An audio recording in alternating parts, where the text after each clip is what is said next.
காளி எனக்கு ஒரு சத்தியம் பண்ணு. என்ன பண்ண? இனிமே என்கிட்ட சண்டை போட மாட்டேன், என்னை அடிக்க மாட்டேன், வீட்டுக்கு எல்லாத்தையும் பார்த்துக்கிறேன்னு சொல்லிட்டு சத்தியம் பண்ணு. யாரு சண்டை போடுறது, நானா நீயா? நீ தான்டா சண்டை ஏய், உன்னாலதான் குடும்பத்துல பிரச்சனை வருது. ஃபர்ஸ்ட் என்னாலதான் வருது. இன்னுமே உன் புத்திக்கு எட்டல. நான் என்ன தப்பு பண்ணேன்? ஒழுங்கா வேலைக்கு போல, கடன் கட்டல.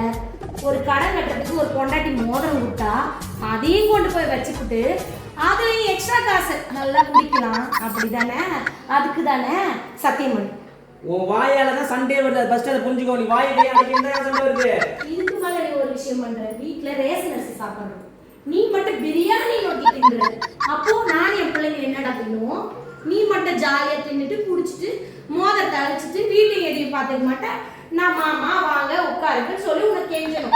அப்படி ஒரு கொண்டாட்டி என்னால வாழவே. நீ இந்த மாதிரி பேசுறதுனால சண்டே வருது. புரியுதா? சத்தியம் பண்ணே, சத்தியம் பண்ணே. சண்டை வேணான்னு சத்தியம் கேட்டா அதுக்கே ஒரு சண்டையை போடுவீங்களா? உனக்கு என்னக்கா தெரியும்? பாக்குறதுக்கு தான் இப்படி பண்றது பூரா பேத்தியா பார்த்தாலும்